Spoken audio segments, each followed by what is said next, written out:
used to work for a guy, very hard driving boss, and sometimes I would have a really good day in terms of hitting my targets, and this boss would say, you know what, Mauro, a broken clock is right at least twice a day.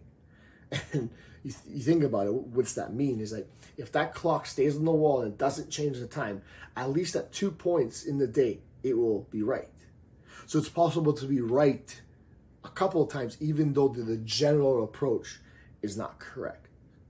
And that's interesting because that reminds me sometimes of plans that people have. So people will do something like intermittent fasting or keto, low carb.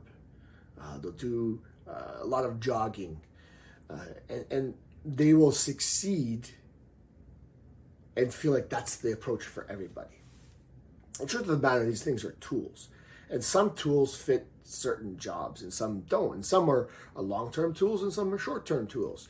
And the point of saying the broken clock is right at least twice a day is that just because there's some level of success with an approach doesn't mean it's the approach for everybody. Doesn't mean it's the right approach for you. It might just be a temporary approach, especially if it takes a lot of effort, especially if you have to put a lot of time and focus and energy into acting on that approach. Because it might be that it just happens to be right, and it's one of those 2 times a day that broken clock is telling the right time. And that's a really interesting thing where it comes to health and fitness, wellness. There's approaches that seem to work. And I believe it's because, as we've said already, a broken clock is right at least twice a day.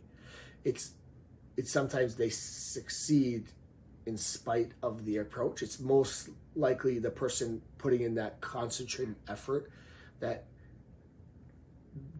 focusing effect on making sure that they're succeeding. So that being said, we can't judge a plan just by knowing it's right a few times. You need to look at long run. You need to look at studies. You need to look at across a span of people, what is the most successful approach. Because as my old boss used to say, if we're referring to plans or approaches or tools, even a broken clock is right twice a day.